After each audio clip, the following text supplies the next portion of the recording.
இதோ அர்ஜுன மகாராஜனும் துரியோதனனும் பெருத்ததோர் அதாவது போர் புரிந்து கொண்டிருக்கிறார்கள். இந்த வேளையில் சூரியன் அஸ்தமமாவது போல் சுதர்சனா சக்கரத்தை பயன்படுத்தி சூரியனை மறைக்கிறேன்.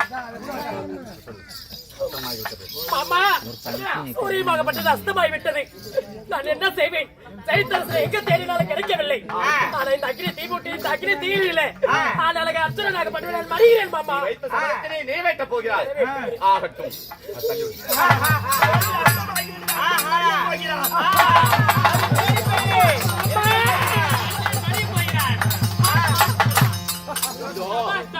என் சுதர்சனத்தால் சூரியனை மறைத்தேன்.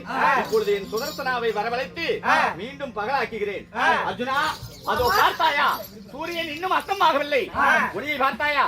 இப்பொழுதே உன் கையிலே இருக்கக்கூடிய அம்பை வைத்து அந்த அக்னி தேவனிடத்தில் பெற்ற அந்த அஸ்திரத்தினை பயன்படுத்தி இப்பொழுதே அந்த ஜெயத்ரதனின் சிரத்தை எழுப்பாயா?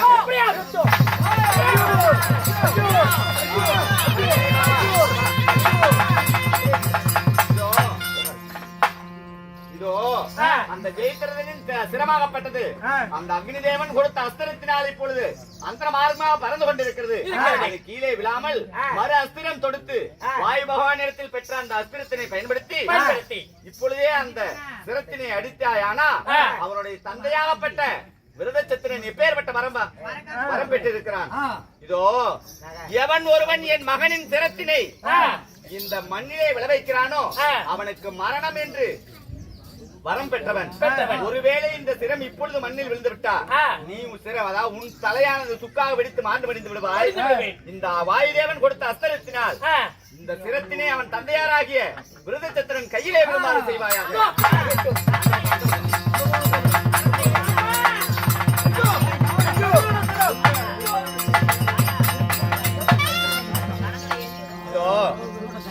கேளுங்கள் சபையோர்களே.